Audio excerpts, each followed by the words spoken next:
Welcome to another edition of the Dynasty Blueprint. I'm your host, Ryan McDowell. I'm joined, as always, by Matt Williamson. Matt, it's fantasy playoff time. How's it going, man? It's going well. My teams aren't as good as I would like them to be, but I'm in the hunt in a couple leagues, and I squeaked into my redraft league by the skin of my teeth. I'm not sure how I did that. My team was horrible to begin with, but I'm pretty psyched about our guest, and I don't know that our audience is going to hear a whole lot from me. I'm going to kind of act like the audience in this one and just listen to you guys. I'm starting to get the fever for draft stuff, and I'm about ready to learn. Yeah, me too. So I think it's a great time of year to talk about that kind of stuff because we all probably have some teams that maybe didn't make the playoffs. I have a couple of leagues that the playoffs actually started last week, and I'm already out. So I I'm already looking forward to this class of 2017. I know we've talked about these guys and just how great this class is supposed to be. I feel like we talk about it or mention it almost every episode, but today we're really going to go into detail, as we will do many more times over the next few months. But we do have an awesome guest. We've got Matt Caraccio. He's the co-host of the Saturday to Sunday football podcast, focusing on college football and scouting and that transition from college to the NFL. Matt used to be over there at DLF with me, and he's just a great guy that knows a ton about this stuff. We're glad to have him. Matt, how are you? Wow, thank you, Ryan. I appreciate the introduction. Matt, thank you so much for having me on the Dynasty Blueprint. I mean, to be honest with you, I've been a fan of what you guys have been doing all year. So just being able to sit down and share, just talking football in general is really a tremendous opportunity. So I'm really excited about this. Thank you so much. Psyched to have you, man. So what we want to do today is we recently over at DLF, I hosted a 3-round 2017 rookie mock draft. I got quite a few guys there from DLF, some guys from RotoViz, football guys, Roto World, several different sites around that participated in this 3-round draft. And Matt was one of those guys who helped us out with that. So we're really just going to go not quite pick by pick, but we'll cover a lot of these big names. There's obviously 36 players drafted. We'll do as many as we can and just pick Matt's brain on each and every one of those guys, what they bring to the NFL, and if those are guys that dynasty owners really want to target. And before we get into that, though, there are a few bits of college football news that we want to focus on now that we have Matt with us. And that this happens this time of year. You've got guys making decisions to go to the NFL. You have guys transferring, all kinds of college football news. So let's start with probably the biggest piece of news we've had so far is Christian McCaffrey, the junior running back from Stanford, made it official, and he is going to declare. There were actually some reports throughout the year that he might stay in school for his senior year. There was some concern about that, how much his family values education, and with his father being a former NFL player, money is not necessarily a motivation for him. So there was some thought he might stay, but he is going to leave Stanford and go to the NFL this year. So he'll be part of this draft. And we'll talk about him a little bit more later. But Matt, what are your thoughts on McCaffrey? He had that huge year last year as a sophomore, was a Heisman contender, and it kind of fell off a little bit this year. What do you see with McCaffrey? Yeah, I thought McCaffrey throughout the entire season, I think he took a step back in certain areas in terms of his overall performance. But I do think that he was a guy that still showed many of the traits that I think are going to translate, nicely to the next level. And, I think when you talk about vision, I think McCaffrey is a kind of textbook case of a player who really capitalizes on really understanding scheme, really having good vision on the football field. And for that reason, I think his play speed is really tremendous. And I think that's where you see what is really a good athlete. I don't know if he's the most elite athletic talent at the running back position in this particular class, but I think his intelligence, his understanding of what's going on the football field really accelerates his ability on the football field. And I think you see that also in his versatility. I think he was very versatile this year. I think he was one of the top players in total yards from the line of scrimmage this year. And I think he's a guy that's going to bring that same versatility to the NFL. And I'm really excited to see how that translates. I think everybody is talking about, he should be a Bill Belichick pick, right? He should be a Patriot. That's who he should be. He should be Mr. Patriot, with that ability to contribute both in the passing game and the running game. And I honestly think he showed that again this year. I think he's still a very good receiver for the position. I think he is a good runner. He's a guy who can bend the edge, get to the outside. There's question marks about him in the red zone. I think that's fair. But I was really excited to see him play this season. And even though he may not have put up the ungodly numbers there were last year, Stanford itself, I think, also was very limited in terms of their passing attack and what they did on the offensive side of the football. So, I mean, I don't think Stanford as a program took a step forward this year. I think they were neutral or took a slight step back, but they finished strong. It's not like they finished in a horrible fashion. They had some good wins. The Pac-12 isn't a pushover in any way, shape, or form. Washington can speak to that. They're in the playoffs. So overall, I think that McCaffrey as a prospect, to me, held serve, and I'm very happy to have him on any fantasy team moving forward. I would have him in the top 5 or 6 picks in any league that I were in, PPR especially because of that versatility. So I think he's a great prospect. I'm really excited to see him take that leap, hopefully to the NFL and hopefully to a team that utilizes him properly. Ryan, you mentioned that, 'tis the season for declarations of juniors and whatnot. And I've been asked about, James Conner here in Pittsburgh a lot. And I'm just thinking the overview, not necessarily this player or McCaffrey or anything. I'm just curious your guys' take, though, that running backs, I always say come out if you're a running back, just because the durability factor. But because this running back class is so strong, is there a counter argument to maybe stay in school one more year and deal with next year's class as opposed to this year? Matt, go ahead. What do you think? Yeah, I mean, Matt, I think that's a great question, and I would almost kick that back to you and ask a question that's been burning on my mind, given your experience and background. Do you think that there's any water to the argument that, every draft board is relative to the given year and the given skill positions? So like you said, if a player thinks that he may be in the middle of the pack this year, is there anything to be said about being at the top of the pack next year? And like you said, is that something that players really consider? Is that something that you notice? Do you think you've ever seen a player that maybe went back to school and then the following year he really got boosted up draft boards? Have you ever experienced something like that?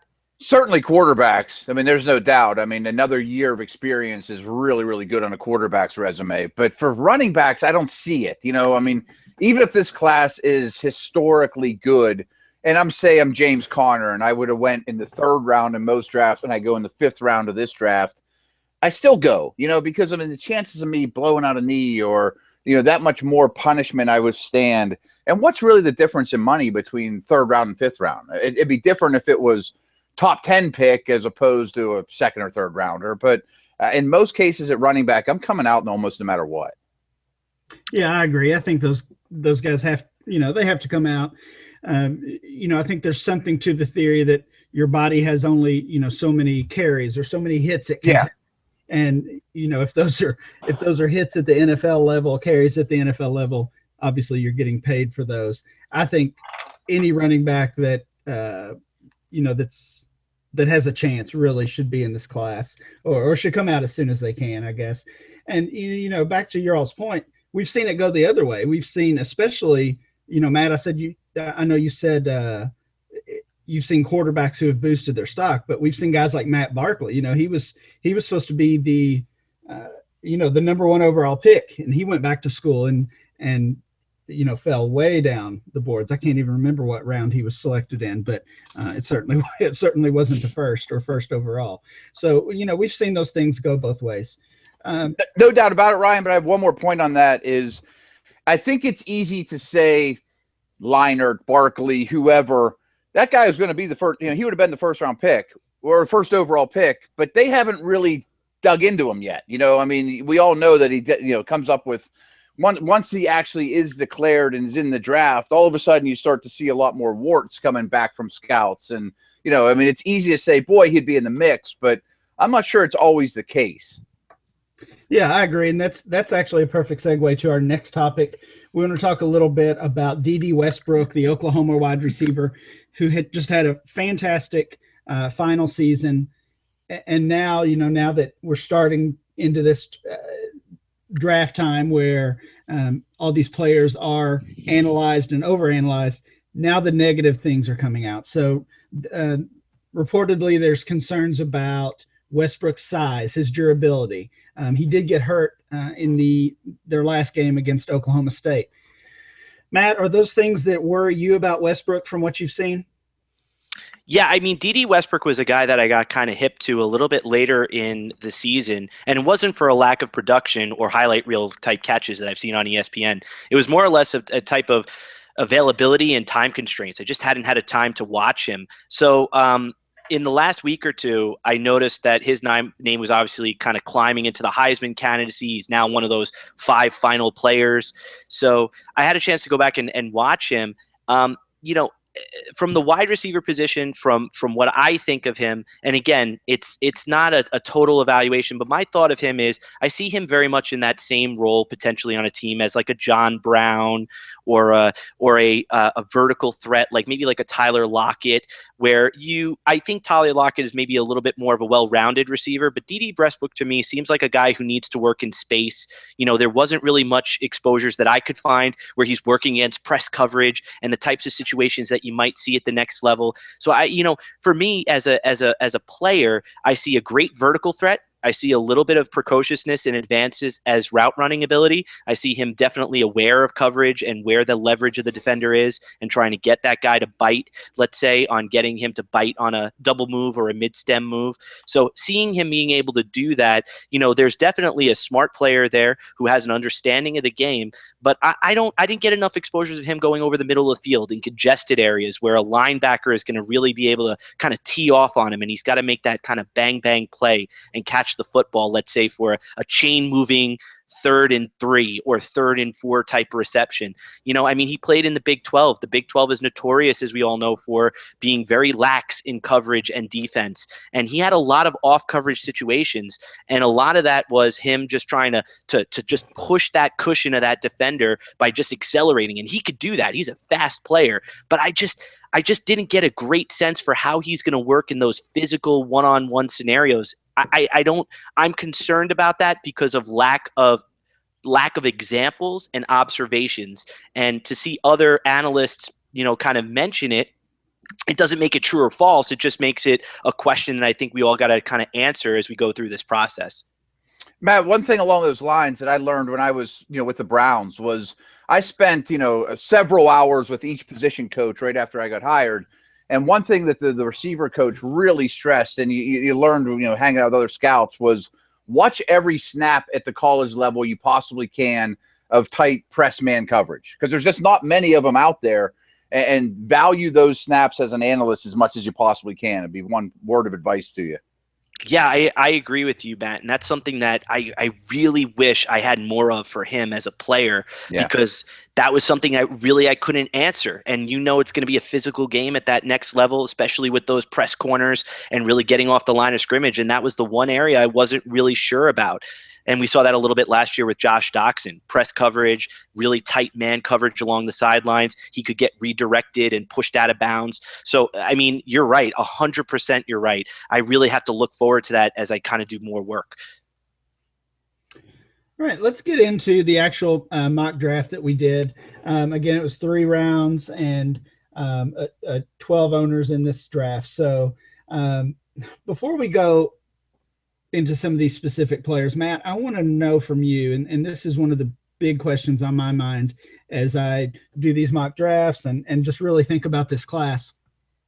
Where do you see the end of that top tier? How deep do you think that top tier players go? So including all the positions, for me, I would say after Mike Williams, so I think after about 4 players, that immediate top tier of total talent, where I feel like now we're going into that next tier of talent, or maybe a higher risk category is maybe a better word for me, is kind of the break point. I think Fournette, Dalvin Cook, Mike Williams, and I'd even throw in a player like McCaffrey or a player like that, where I feel very confident about their skill set, and I think that provided that their landing spots are conducive with good solid opportunity, I think those guys have a great opportunity to get immediate snaps as starters. Even Corey Davis, I would put into that tier as well. I think those guys ooze kind of like immediate opportunity. After that, you get into my favorite position in this class, which is the tight end position. I think the tight end position is a very, very strong year. But I mean, Matt, I'm sure you could speak to this as well. Getting a tight end on the football field is a very big challenge as they transition probably from college to the NFL. Is that a fair statement? Do you agree with that? Absolutely. I think it's absolutely besides, quarterback, obviously, but I think it's the most difficult offensive position to come in and play right away. And we can get to these guys, but from what I've understood, just from listening to people I respect, it sounds like Howard and Butt are, they're playing for Harbaugh and they're playing for Saban, that they block. They're not just spread glorified receivers, from what I understand. Yeah, I would agree with that 100%. I think huge. they're combo. They're definitely potential combination tight ends. Especially Howard. I've seen him do a lot of variety of blocking because of just the variety of running schemes that they do run at Alabama. I've seen him, in line. I've seen him in a wing back position. I've seen him on the line of scrimmage, off the line of scrimmage, with good angles and good leverage, with poor angles and bad leverage, really having to contest and block against good defensive ends, very good linebackers, or even out in space on a safety. And I've seen him in a variety of scenarios, and I think that really is something that a lot of teams are probably going to gravitate towards just because he has some awareness of how to do each of those things. And then you put in the fact that he's an outstanding athletic specimen from a wide receiver position, and he's a guy that I really like as well. And Jake Butt, I agree, along the same exact lines. They've just done so much as a blocker, or experienced so much as a blocker. So, Matt, we'll stick with the tight end position for a second.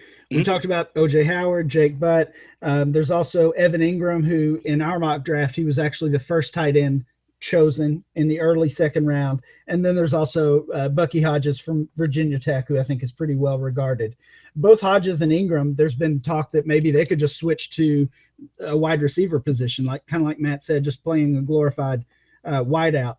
So of those four guys, if we're talking dynasty football specifically, which one of those guys are you targeting? I would take Evan Ingram 7 times over. I love Evan Ingram. I feel like he's just one of those players. I hate to be a fan. I mean, you try to be like impartial and you're like trying to talk all technical and this is exactly what I see. But you know what? In all honesty, I really love his game. I think his ability as a wide receiver is really what separates him. I mean, he's 6'3", 235, and the way he moves on the football field at that size is pretty impressive. Is for that position, whether it be tight end or you're talking about just a wide receiver, even if he was just a wide receiver. And he's probably smaller than Kelvin Benjamin. Yeah. I mean, and that's the whole thing. I think what's so impressive is not whether or not he's a tight end or a wide receiver, but even if he is one or the other, he's still just an impressive athlete in what he does as a receiver on the football field. And I think that's going to get him immediate snaps, whether in packages, sub packages, 12 personnel, 2 tight end set, whatever you want to do with him. I think he's a guy that could immediately be an offensive coordinator's kind of weapon when it comes to any part of the football game. Blocking, he does have limitations. I saw some issues with him really kind of holding the point of attack when he was dealing with bigger, more athletic defensive ends and D tackles. But, climbing up to space, climbing in space to the next level and making blocks, I saw some concerns there. But as a receiver, what he can do as a route runner at his size, what he can do with separation quickness, explosiveness, it's really an impressive thing. I would really, really, really be – he was a guy that I was thinking that I might take in the first round, towards the end of the first round. That's how impressed I am. Now, if he goes to a situation where it's not conducive with him as being an immediate threat, maybe they have a really entrenched tight end already. Maybe he goes to the Lions and he's got to climb over Eric Ebron or something of that nature. Then maybe you readjust. But Evan Ingram is the guy that I'm really excited to see where he lands, because he's a guy that I would try to gobble up everywhere in PPR leagues. Well, what seems to be awesome about him, just the more I learn, is it doesn't matter. I mean, if the team he goes to uses him as a receiver for fantasy reasons, as long as he has TE next to his name, you can start him at tight end. That's right. That's right. Give me any of those guys. Yeah, I'll take those guys. But yeah, love him. I did see a recent mock draft, and of course there'll be a million more of those before the real thing in April. But I saw a mock draft that had Ingram going to Dallas, which would just be, fantasy goodness.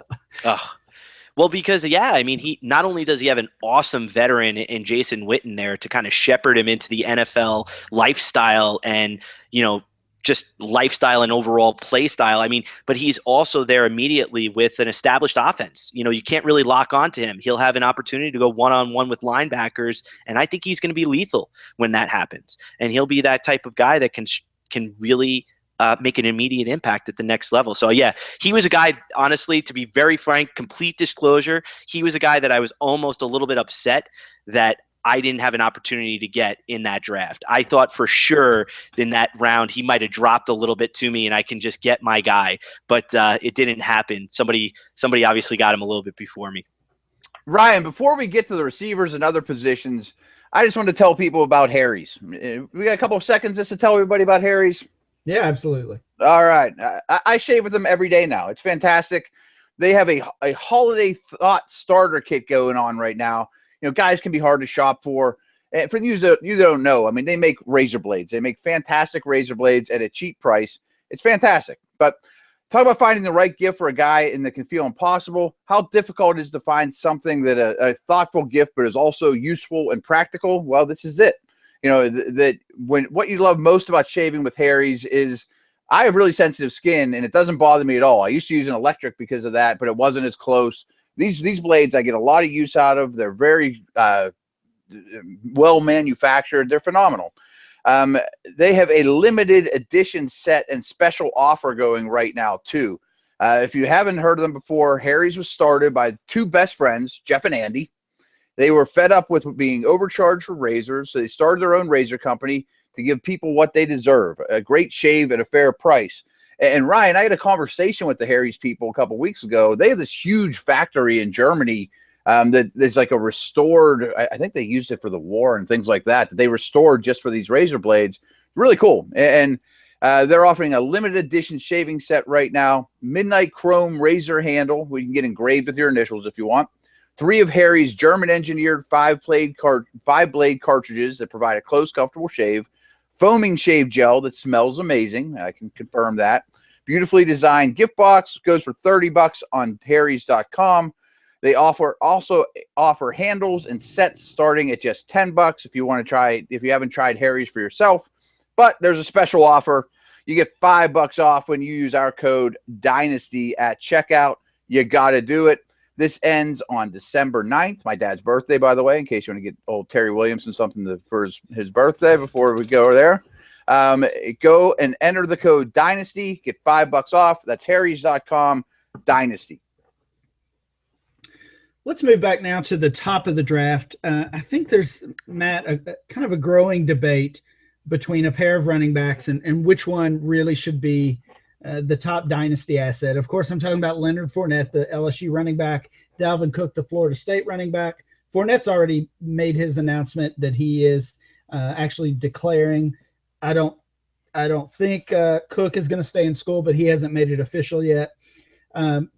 But just talk about those two running backs, which one you value more from a dynasty perspective.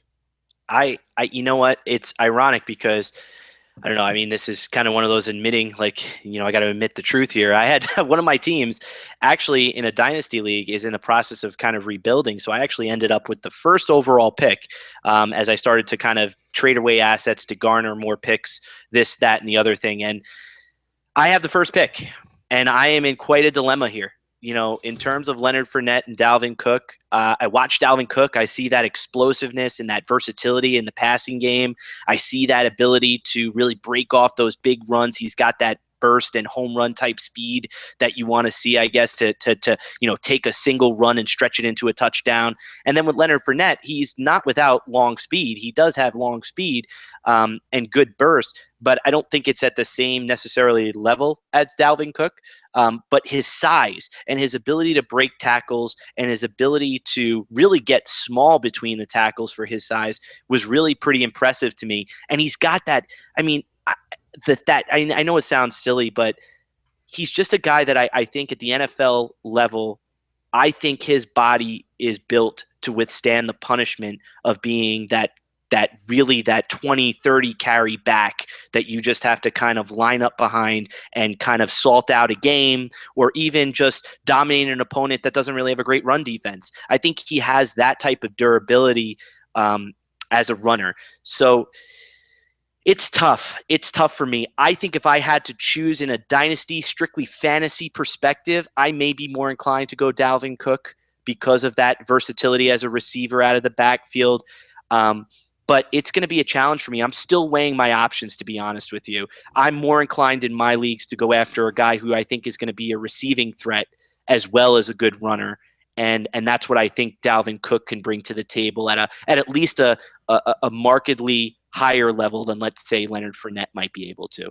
Matt, a couple thoughts on that. Yeah. Or I would imagine landing spot's going to be huge then. I mean, that could probably be your tiebreaker if one of them ends up in Oakland or, some great spot.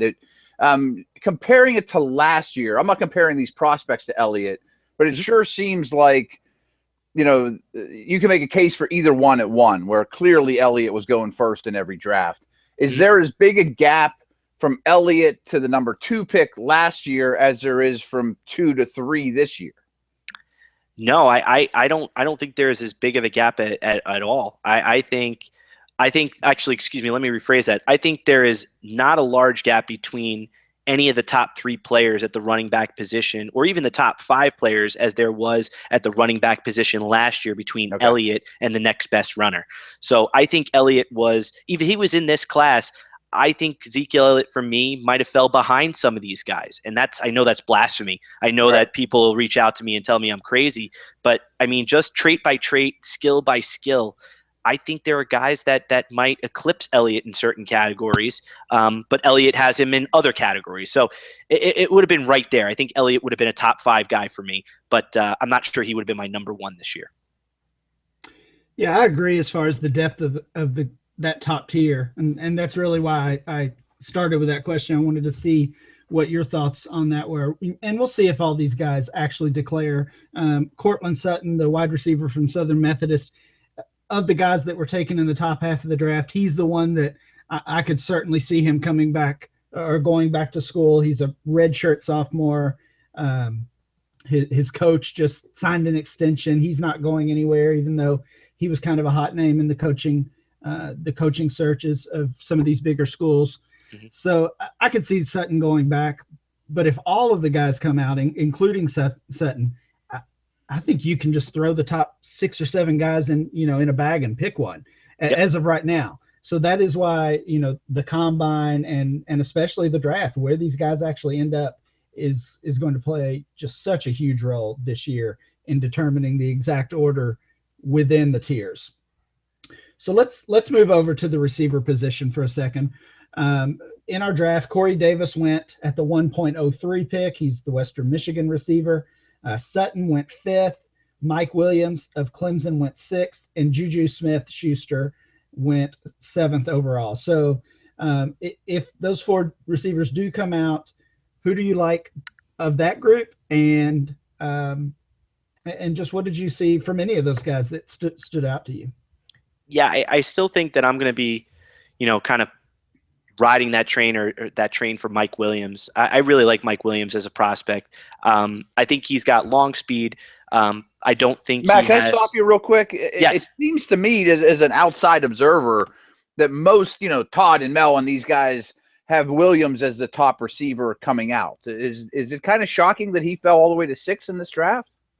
Yes, for me it was. Yeah. He was a guy that would have been. I mean, he's a guy that I think I would have had above a Corey Davis or above a player like Cortland Sutton. But that's not to diminish or disrespect anybody that chose those players, because I do see where they could fit at the next level and where they could be very, very, very prominent. But I think Mike Williams for me just has a skill set that just really speaks to being a great wide receiver on the outside of the numbers, a player that you could probably line up against a team's best corner and have him be able to win that 50-50 ball against him and the safety. So he's that type of player that I think could win almost in a double team type situation.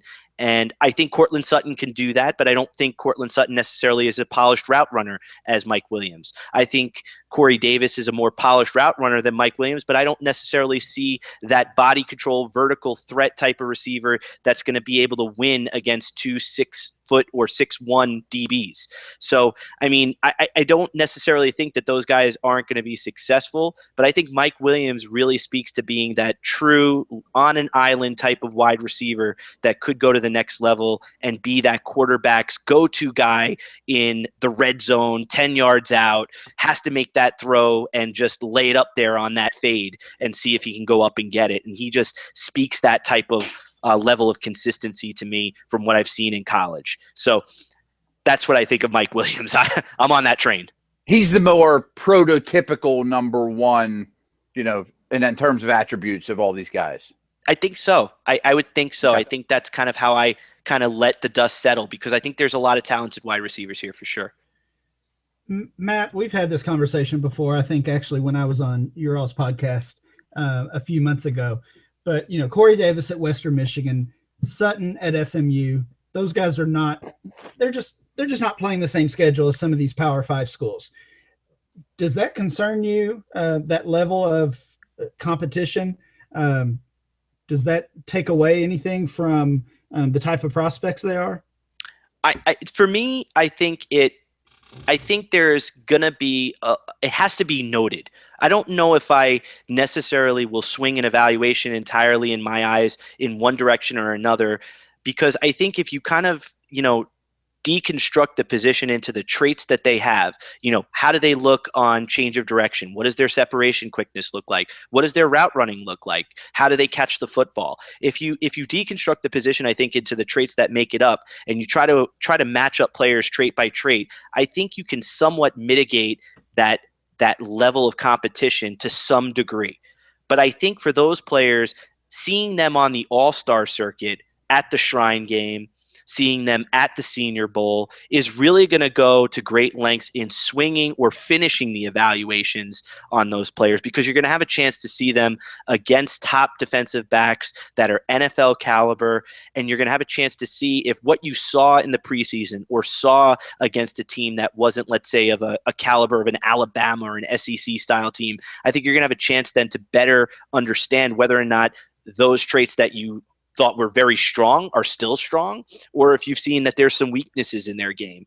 And I think that I'm really excited to see where those guys do against really top level competition on the All-Star circuit. I think that's what I'm really looking forward to doing, to see what they do. But I don't ding a guy for where he played. It's more or less like, did he show the level of skill to play at the next level, and how strong was it in these particular areas at this particular position?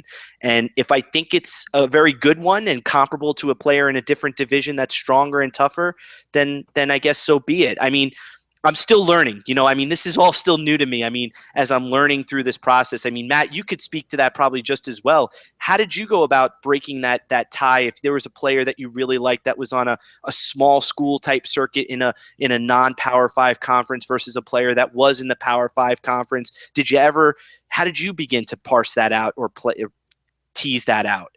Yeah, it is difficult. There's no doubt about it, because if you're at Bama, it's hard enough just to even get on the field, and the corners you play every day in practice are going to be NFL players. Where if you're at, Western Michigan, the guys even on your team and you're playing against are accountants or ditch diggers or roofers or whatever, they're doing something else for a living, most likely.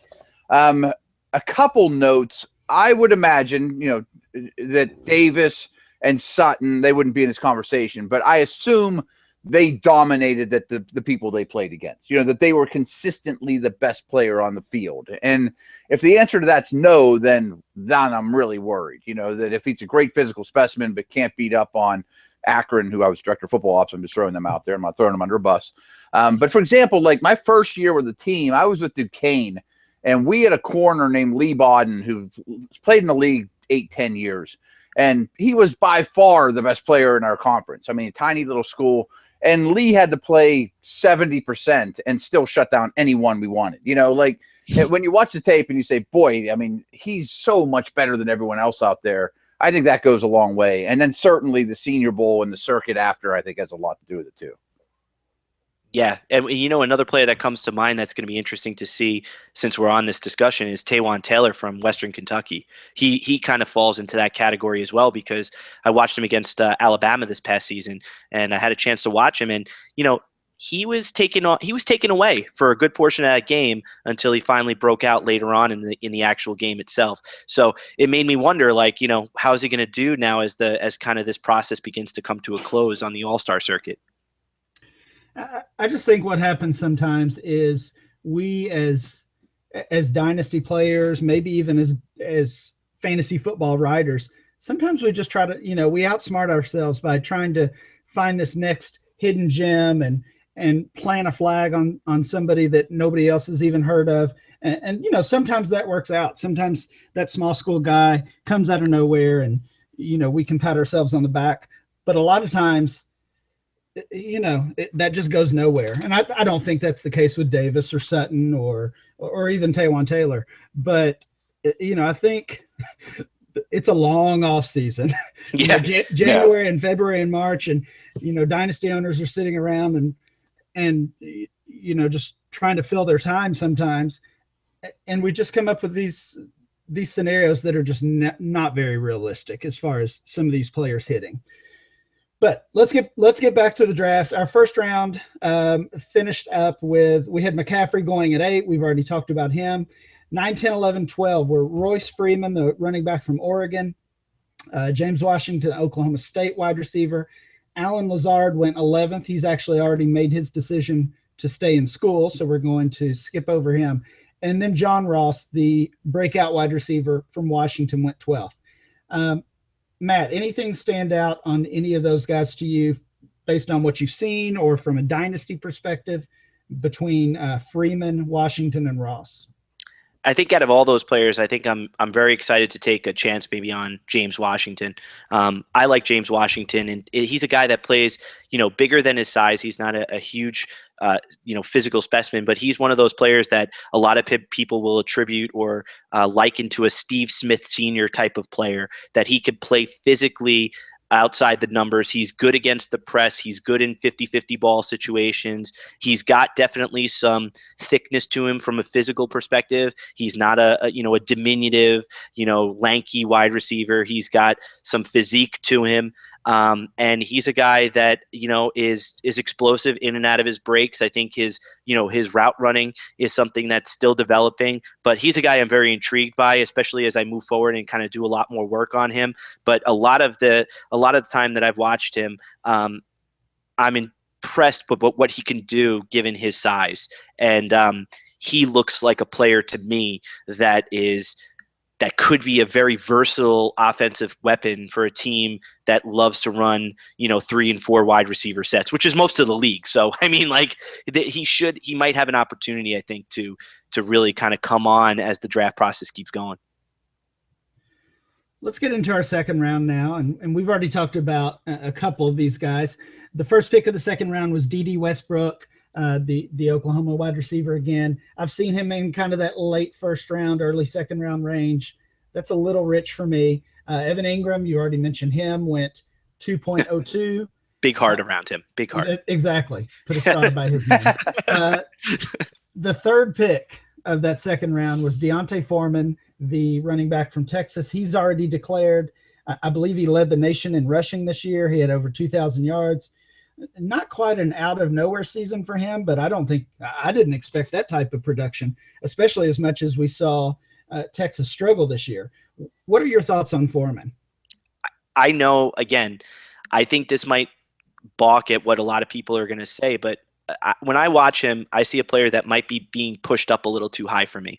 I think he's a very good north-south runner, a guy who has the size. I mean, he's 6 foot, 240, 241 pounds. I mean, you're talking about like, LeGarrette Blunt style type numbers. 6 foot 250. You're talking 6 foot 240 right there. And he's a guy that has good bursts for his size. He's definitely got good thickness. His change of direction is a little bit more limited for my taste. I think LeGarrette Blunt is a guy who is more has better lateral agility, had better change of direction behind the tackles. But he seemed to read the line of scrimmage from what I saw pretty well. He made decisive cuts upfield. He didn't really linger in the backfield and dance. He was a one-cut runner, planted his foot, got north-south, and he used his size. I think he knows who he is. And I'm wondering, because of the team, the style of team he played for, the league that he played in, the numbers that he put up, are people going to, suddenly attribute him with, being a, bell cow type running back, when I think he just might be a very good part of a committee, like I'll give you Jordan Howard was a guy that came to mind when I was watching him. I thought he looked a lot like Jordan Howard to me in terms of his running style. And Jordan Howard's translated fine. So, I mean, I could be wrong. I didn't love Jordan Howard, but he translated fine. I mean, but is he Jeremy Hill? Could he be Jeremy Hill to somebody's Giovanni Bernard? Could he go to the, my co-host Paul Perticchese and I are no secret that we're big Giants fans. Could the Giants predictively go and get him and pair him with, Paul Perkins, and now you have a committee situation where one is a little bit more of your change of pace, kind of get outside the numbers, Paul Perkins type of back, and then you have a really downhill runner that can really just punish opposing defenses. Could they do that? I don't know. I mean, I don't see him as a 3-down all-purpose back. I think he's more of a guy that will be a good part of a committee and find work early on in his tenure in the NFL. Can he catch the ball at all? I mean, obviously that's crucial in today's NFL. And is his ceiling maybe Eddie Lacy? Yeah, I mean, that's a great question, Matt. From what I saw, he definitely caught a lot of passes out of the backfield, several passes out of the backfield that I was able to observe. He had some good flexibility in his upper torso, so he was able to maintain speed, catch the football, and be a threat. But I don't see him necessarily as a receiving threat like, let's say, Jeremy McNichols or somebody who's going to be like a Joe Mixon. I think he's a dump-off guy. I mean, he's not detaching like Le'Veon Bell and running receiver routes or anything. Yeah, I don't think you're in a 2-minute drill saying my go-to back in that offense is going to be Deonta Foreman. But, I mean, and again, who knows? Who knows what's going to go on? But I that's not what I saw from him. Matt, I think your point about, maybe he's more of a committee back is a good one. And I agree with that with Foreman. But I also think, once you get into the second round of rookie drafts, all those guys are committee backs. Now, that doesn't mean, somebody can't come in and steal a job like we've seen with Jordan Howard. But I don't think you're not grabbing a guy thinking he's going to be a starter at that point in a rookie draft. So, I think that early second, mid-second round range is probably pretty fair for Foreman. But I think you're right. I think some people may even take him later in the first round. Yep. The next guy that came off the board at fourth is a guy that I think so many people have soured on, Malachi Dupre from LSU. He was, for those of us who play in Devy leagues, he was once up in that Fournette Cook tier, that he was one of the elite players in this class. And now, unless things go really well for him over the next couple of months, he's not even going to be a first rounder. What happened? Was it just the quarterback play? What happened with Dupree this year? Honestly, Ryan, I mean, listen, full disclosure, everybody out there knows the best film that we have to work on is sometimes just high school highlight reels when we're trying to judge whether or not a guy is coming out and going to be a starter as a freshman. And then, whatever our good friends at Draft Breakdown produce, that's pretty much the sum total of everything. And we're all learning as we go. And Malachi Dupre was a guy that I acquired very early on in his freshman year from anywhere I could have gotten him, because he had such elite body control coming out of high school. You just saw you saw the physical frame, the length, and the ability to really tiptoe along the sideline and make catches that you were saying, this guy, if he could he's going to put on a little weight, he's going to stay with that 6'4" frame, and this guy is just going to be with that body control. He's just going to develop into a monster. And LSU, I mean, it's been that way for LSU for the duration of most of Les Miles' tenure, where they don't really use the passing game as the mainstay of their offensive attack. They were a team that really used that I formation, that Leonard Fournette, pound the rock, and really use play action sparingly. And I was really hoping this year, with the commitment to potentially changing that offensive system, that we would get a chance to see if Dupree would develop. And the one thing that really didn't change for me, Ryan, is I never really saw him develop that explosiveness in and out of his breaks as a route runner that I wanted to see. I was hoping to see a little bit more Mike Williams. And not to say Mike Williams is an explosive player in and out of his breaks, but I was looking for something where if he can catch you, he'll make you pay for it. And I didn't see that type of change of direction from Malachi Dupree that I wanted to see. But he's a good receiver. He'll go over the middle of the field. He'll make catches in traffic. He's got good body control. His long speed and 40 time, I think, are going to go a long way to deciding whether or not a team takes a chance on him. But I think he's going to get a team that's going to buy in on him, because his spark score was unbelievable at a high school. His vertical jump as a 18-year-old freshman, I believe, was like a 42 to 44 inches. That was his vertical coming out of high school, was somewhere between 42 to 44 inches. So, I mean, he's got that explosive 50-50 ball type threat that I think some teams are going to covet and take a chance on. So maybe as a draft prospect, his best days are ahead of him. Combine, pro days, those type of things. Yeah, it could be. It could be. My only concern was, is he going to advance as a route runner in order to stay clean at the next level, shake those defensive backs and create separation? That was my only concern. Does he have that ability to change direction at speed? Could he jump for the football? Yeah, I think he can. But where does he go from there? That was my only concern this year. Let's run through the rest of the picks in that second round. And Matt, as I go through there, what I'm going to ask you is, which of these picks did you love? Which was your favorite pick? Okay. So 2.05 was Joe Mixon, the Oklahoma running back, pass catching guy who's had some off-field trouble. 2.06, Curtis Samuel, kind of a slash player, running back, wide receiver, does a little bit of everything for Ohio State. Baylor wide receiver KD Cannon was 7th in that round. O.J. Howard was 8th. You talked about him a little bit already. Isaiah Ford, the Virginia Tech wide receiver, was the 2.09 pick. 10 was Wayne Gallman, the Clemson running back. 11, another Oklahoma running back, Samaj P. Ryan. And Taywan Taylor, the Western Kentucky wide receiver you mentioned earlier, was the last pick in the second round. So from those names, which just screamed value to you? Which is a player that you might be targeting in that same second round range? I think the player that screams high risk, high reward is Joe Mixon. That's the player that screams high risk, high reward to me. Obviously, a little birdie told me he might be the most talented back in the whole draft. Yeah, is that true? Could be. I think his physical traits at the position are second to none in this class. Okay. I think his traits at this position are second to none in this class.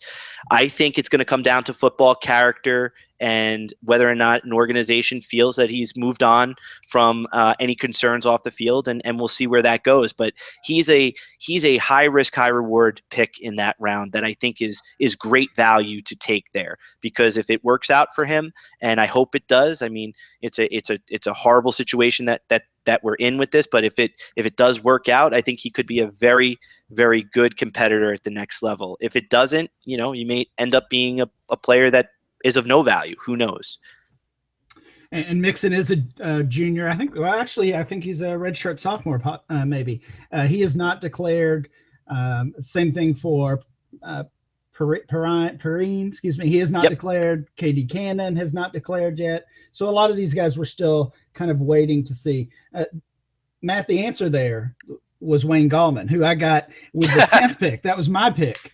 And seriously, Gallman is not necessarily a guy I love, even though I do love watching that Clemson team.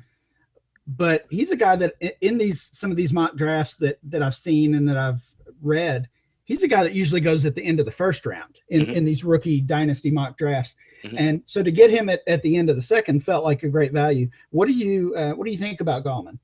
I like Wayne Gallman. He's a guy that I think, I know this is a comp that, again, I'm not really good at comps. I can't really do them that well.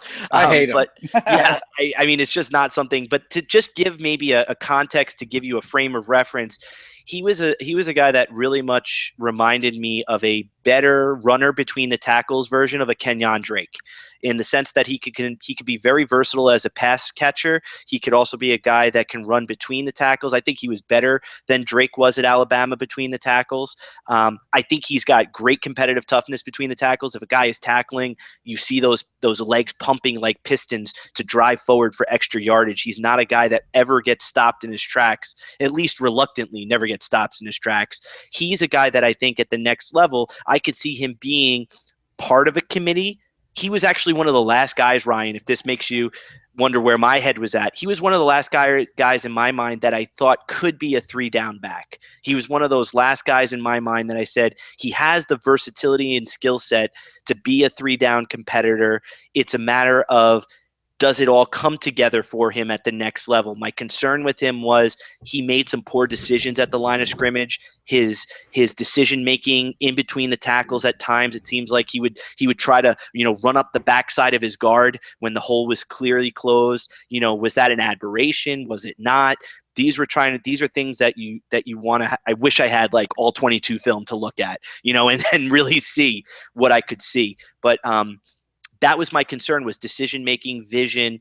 Was that there? Was that not there? That was why I said I'm not sure if he's going to be a 3-down back, but he has traits to very much, compete. Yeah, he just seems to me like a guy who, as a running back, does everything pretty well, Mm-hmm. but nothing really stands out as far as, he's a great pass catcher or he's great between the tackles. Just a well-rounded guy, but maybe not a player that stands out in any way. All right, let's finish up with the third round. We'll run through this really quickly and kind of the same thing, Matt. Just pick out one or two players that stand out to you for whatever reason, good or bad. The 3.01 pick, another Clemson player, Artavis Scott, the slot wide receiver. Jordan Villeman, Oregon State wide receiver. I think he's probably going to stay in school if I had to guess. 3.03 was Zay Jones, Eastern Carolina wide receiver. Next, a running back, Elijah Hood from North Carolina. Kareem Hunt, Toledo running back, was fifth. Alvin Kamara, he's a junior for Tennessee running back. He's already declared. Cooper Kupp, Eastern Michigan wide receiver, 3.07. I know a lot of people love him. Jehu Chesson is Michigan wide receiver, 3.08. Corey Clement, 3.39. James Conner, Matt, you spoke about him earlier, 3.10. Jeremy McNichols, another running back. And then the last pick of our draft, Syracuse wide receiver, Amba Edetowo. I'm probably butchered that name really badly, but he put up a monster game. Oh, yeah. Is he the one that killed Pitt? Yeah, I think he had the craziest game I've ever seen. Yeah, I think he had 5 touchdowns maybe. So I think so. Yeah. Put up some major numbers on his way out of Syracuse. Matt, anything on any of those guys, again, good or bad, that stands out to you? The guy that really stands out to me is a guy that I wish I would have drafted. I don't know if I'm giving anything away, but I wish I would have had a chance to draft him, was Alvin Kamara from Tennessee. I really like Alvin Kamara. I've watched a number of Tennessee games this year. Sometimes evaluating, sometimes as a fan. It's sometimes it's hard and difficult, with the busy lives I'm sure we're all living off the screen here.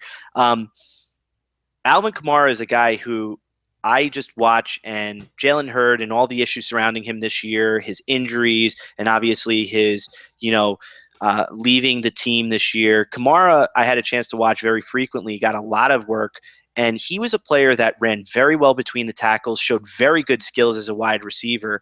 And I mean, I know this is a bold statement, but I honestly, we talked about Joe Mixon and his talent level. Man, I don't know if Kamara is light years below him.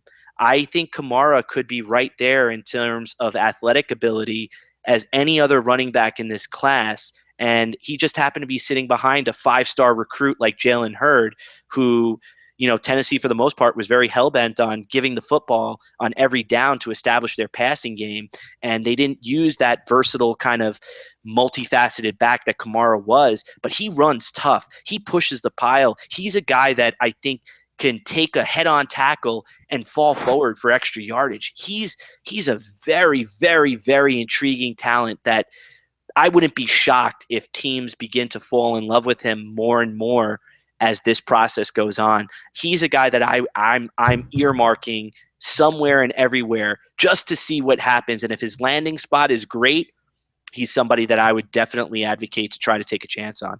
He sounds like he's going to be a good combine guy. Is that your thoughts on him too? Yeah, he looks like he's going to be a good combine guy. And you know what? I hope for a player like him who has had limited work over the years, I hope it ups his draft stock. I hope somebody says, wow, let's go take a chance on him. We have a little bit of a dilemma here in the running back position. Let's see if he can kind of take over. He's a guy that could very well do that. Matt, before we wrap up, was there any player who was not drafted in this mock that you would maybe suggest our listeners keep an eye on over the next few months? And Matt, along those lines, did any quarterback cross anyone's mind? Oh yeah. Right at my last pick in the third round, I was like, man, I don't know if I can let this guy go. But I did, because I'm just, from a fantasy perspective, I know that getting a quarterback that I'm going to be able to latch onto for 10 years is a shot in the dark sometimes. It's whether or not the organization, the coach, everything, the players around him match up, whether or not he's going to be able to kind of immediately spark fire. That's going to be a huge thing for him. It was a player I was thinking of. Deshaun Watson came across my mind. His versatility as a runner and also as a passer, I think, is going to give, offensive coordinators hope that they could sculpt him into a future star. Maybe they see a Marcus Mariota or another, Robert Griffin III, that they can say, we could do right by him. We can make this player multifaceted, because he was a guy that did a lot of running at Clemson. He ran between the tackles. He took a punishment and he held up, and in terms of him as a passer, I think he's a good passer. I just think that sometimes you question his decision-making or his competitiveness. There's a lot of ambiguity there, I think, amongst people, is whether he's being too competitive. Is he trying to force the ball to make a play, or is it just a mental lapse that he's having? I liked Deshaun Watson. He was a guy I was thinking of right there. And another one was Jamal Williams. Running back Jamal Williams. He's a guy that I watch him.